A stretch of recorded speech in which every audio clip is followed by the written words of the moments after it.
Hi everyone, welcome to my channel. Please don't forget to subscribe, like, and share my channel. That will help me to create more such videos. In my last few videos, we have talked about how do we fuzz a simple program using AFL, using WinAFL on Windows and on Linux-based system. We also seen how do we fuzz some open source software like TCP dump, etc. So I thought that it will be a good idea to talk about dump fuzzing, and for that we can use a tool called Radamsa. So Radamsa is a dump fuzzer. Basically, what you mean by dump fuzzer is that it doesn't follow your program execution path. So it will simply generate one random input, and you can feed it to your program and you can monitor it for any crashes. So it has no idea how your program is executing, what are the different paths it is taking, or if it modifies any input file, then if it causes any change in the program execution, it doesn't know that. So it will simply generate some random inputs, and if you are lucky you will get crash in first attempt. If you are not lucky, then you might have to wait for maybe some time, maybe days or weeks or whatever you think is a reasonable amount of time with the complex program. So everyone start fuzzing with a dumb fuzzer, and later on they move to coverage guided fuzzer like AFL, WinAFL, Honk fuzz, etc.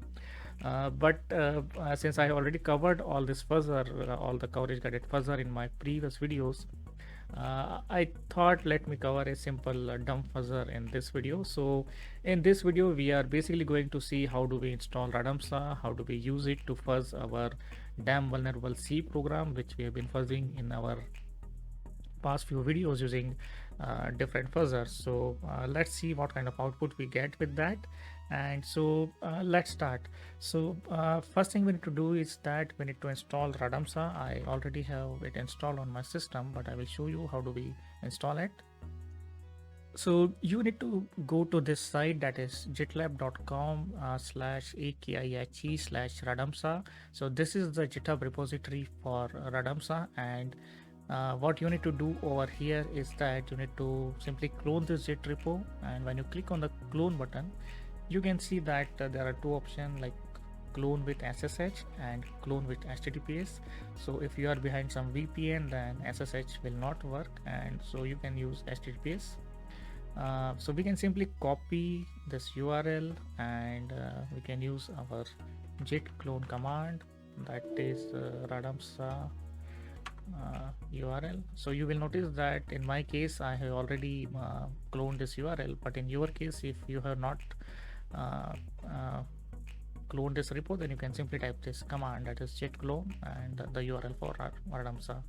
And what it will do is that it will create one folder Radamsa, and when you go inside that folder, you will see couple of files over here. So this radamsa.c is the file for Radamsa, and this radamsa.sh file is something I created to automate the fuzzing process. I will be talking about this in later part of this video. And so first thing we need to do now is that we need to compile, and compilation is very straightforward. You can simply type make command. I will do a make clean because I already have it installed. So do a make clean and then simply type make, and you will notice that it will compile Radamsa on your system. And then you can do a make install as well, so that it will install Radamsa on your system. It will take some time, so maybe few seconds depending upon your system configuration, so we need to wait.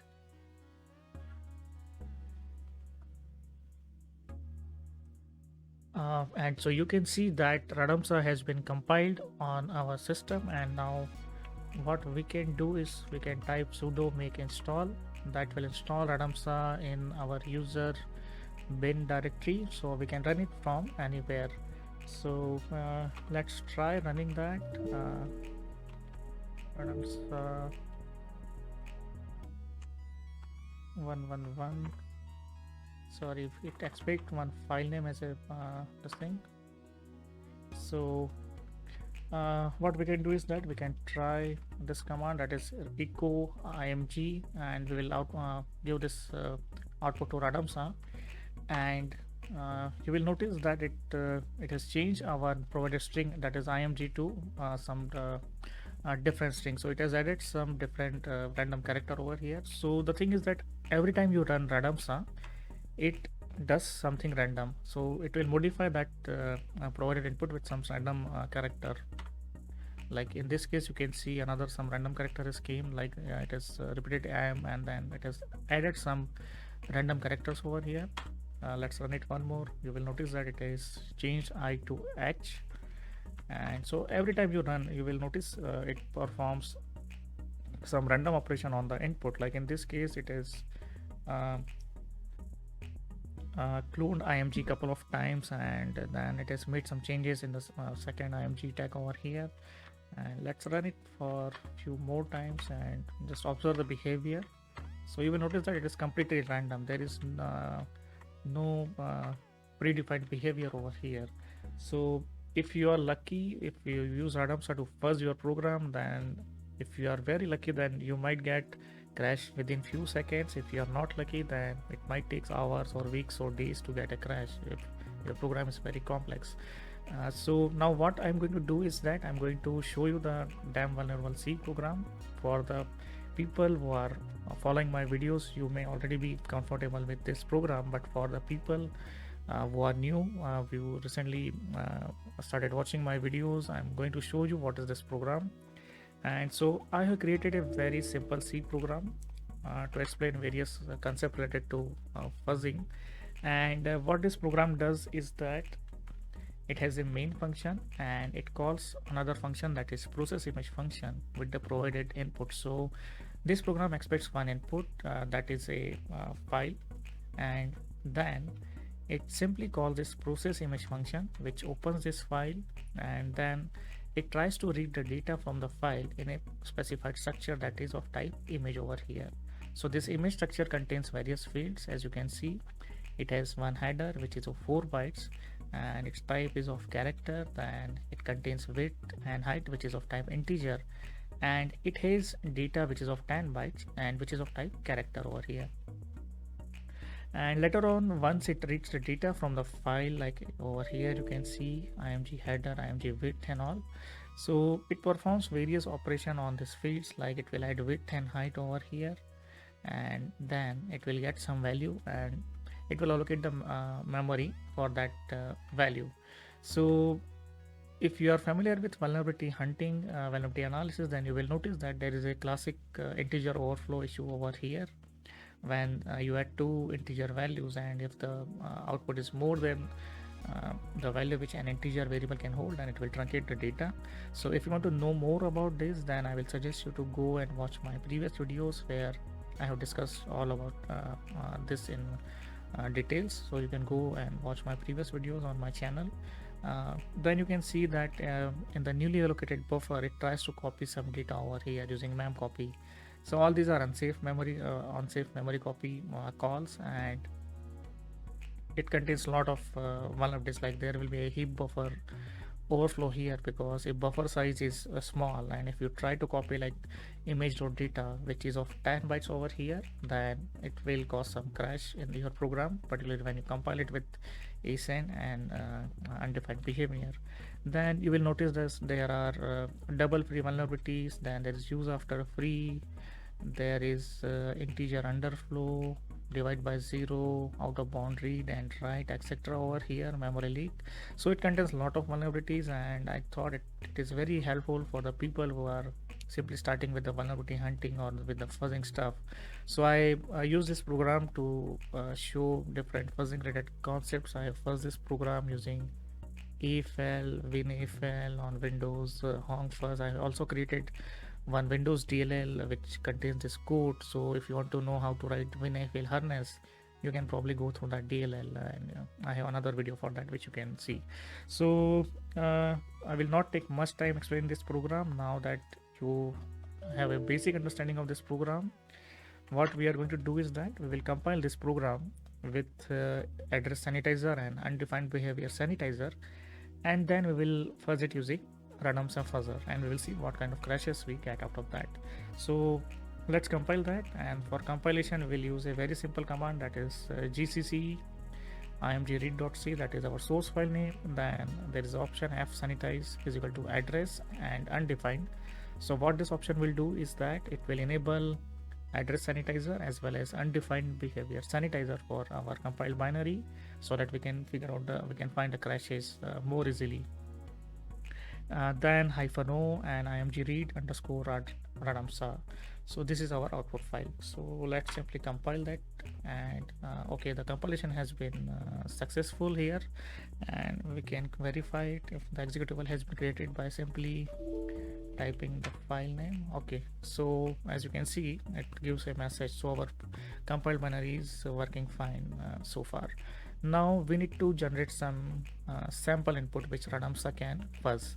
So for that, what we can do is that we can simply create one text file, that is say img or say one.txt, and this text file will feed it to radamsa.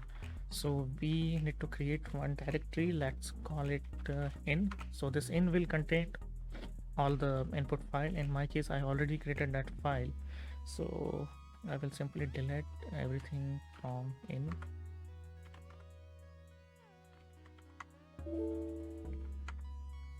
Okay, there is nothing in this directory now. So let's do echo img, and we will simply redirect our output to in one.img file over here. So now you can see that in and one.img file contains one simple string, that is img, and that's it. Now what we are going to do is that we are using this img file with this sample image file. We'll mutate it using radamsa and we'll feed it to our program. So there is a very simple command line which we can do, and the command line will be simple. We will use radamsa, and then we will give one file, that is one.img, which is inside in directory, and we will redirect this output to in and another file, that is our in directory and 2.img. So if we dump the content of in and 2.img file, you will notice that it contains some random value. Now let's create one more file, maybe using the same command. So let's call it 3.img. So if you don't understand, I will explain again. So we are using radamsa, we are using our base input file, which is inside our in directory, that is 1.img. This 1.img file contains nothing but simple img tag, as you can see it over here. This is what our 1.img file contains. And now radamsa, what it will do is that it will open this file, it will take this content over here, it will mutate it, it will generate some random strings, and it will output, it will write that into in directory and 3.img file. So let's dump the 3.img file. Let's see what does it contains now. So you will notice that radamsa has added some random characters after I, then mg, and then it again added some random characters after mg. So this is how it mutates the file. And now what we can do is that we can simply run our program, that is imgread radamsa and in 1.img.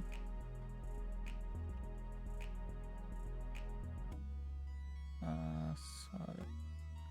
Okay, there was some issue with the executable, so I have compiled it again using this command, that is gcc fsanitize is equal to address undefined, then the source file name, and -o imgread underscore radamsa. So let's see it is working or not first. Okay, it is working. And so now let's simply test our input 1.img. okay, it is not printing anything because there is no data in the file. Let's try with the second file, which has been mutated by radamsa, and okay, it is not crashing as well. So with the third input it is crashing. So now you will notice that for each input I have to manually go through this, and I have to manually call my program, and I need to manually check if the program is crashing or not. So as you will notice that with the third input, that is 3.img, our program crashed. So now let's see what 3.img contains. and I have already shown you, but just to make sure we check it again, you will notice that this is what it contains. And I'm not going to do root cause analysis over here. You can watch my previous videos, but I will explain in short. So basically these are the header, these 4 bytes are the header and the structure, then these are the width, these are the height, and etc. So what happens is that in the code, if you see imgread.c over here, our program reads this width and height and it adds them over here, and then it allocates some memory, and then it's trying to copy some data. So chances are that there is a integer overflow which allocated very less buffer, something like that. So now you will notice that it is a problematic if you want to mutate every input manually, and if you want to manually feed that input to your first program, that will take a lot of manual time and it's not worthwhile. So what you can do is that you can simply code one simple bash script or any script in Python or whatever you are comfortable with. In my case, I have coded a bash script which I use to fuzz using Radamsa. I basically don't use Radamsa to fuzz much, but whenever I use, I can use the script. So I'm going to show you this small tiny script, and you will notice that what this script does is that it takes one counter variable, and then there is a while loop. So this while loop will be continued unless I press Ctrl C, so that it keeps fuzzing my program. And inside this while loop, what it does is that it will call Radamsa and it takes my input file. Basically I am just giving one simple input file over here, but you can change it to take any random input file, and it mutates that file using Radamsa, and it save it with a file name called fuzz.img. Now after that it simply outputs some message that it is processing test case, the counter value. So I increase this counter after every iteration of Radamsa mutating the file, and I provide that input file to my program. So later on then it calls my first program, that is img read underscore Radamsa with the mutated input, and it redirects the output to dev null. I don't need any output, and then it checks if the return code, if the exit code of this first program is equal to 1. So this is quite kind of a hackish way I found by googling.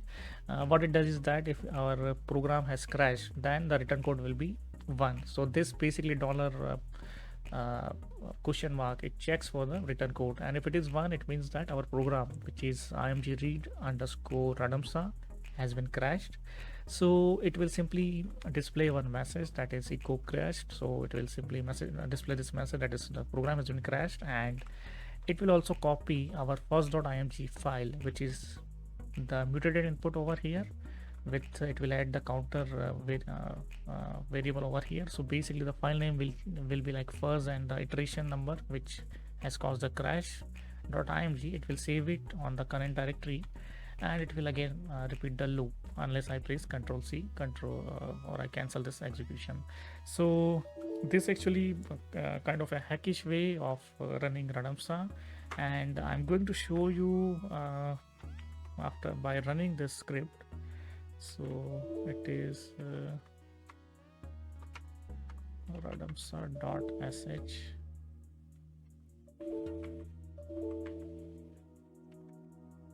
and let's press enter, and now we will notice that it is working fine. So we are getting a lot of crashes. You will see processing test case, somewhere around 50 test cases it has processed. We have found couple of crashes, and I'm going to press Ctrl C.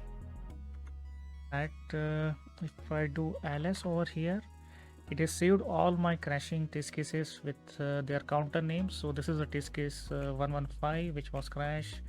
This is test case 8 and this is test case 144. So let's dump one of this test case and see what does it contain. So I'm using xxt hex editor. So let's see, first let's see what does first.img contain. You will notice that it contains a lot of random inputs, and let's see what does tfuzz 144 contains, you will notice that this contains some random data. So it is actually copied mg from img header. So you will notice that it contains a lot of random inputs which causes the crash. So that way you can fuzz your program using Radhamsa. I uh, hope that you find my video useful, and uh, basically if you want to use Radhamsa, it is a very good starting point if you want to learn fuzzing. And I will suggest you to try your hands on Radhamsa first, and then you can move on to coverage guided fuzzer like AFL or Hong fuzz or Lick fuzzer, etc. So this actually gives you a general idea of how does fuzzing work using dumb fuzzer. And if you enjoyed this video, then please do like, subscribe and share my channel. That will motivate me to create more such videos. And if you have any questions or comments or suggestions, feel free to contact me on Twitter or post it on my YouTube channel. I will be happy to reply to that. And till next video, have a happy holidays, enjoy your vacation, and see you in next year. Thank you. Goodbye.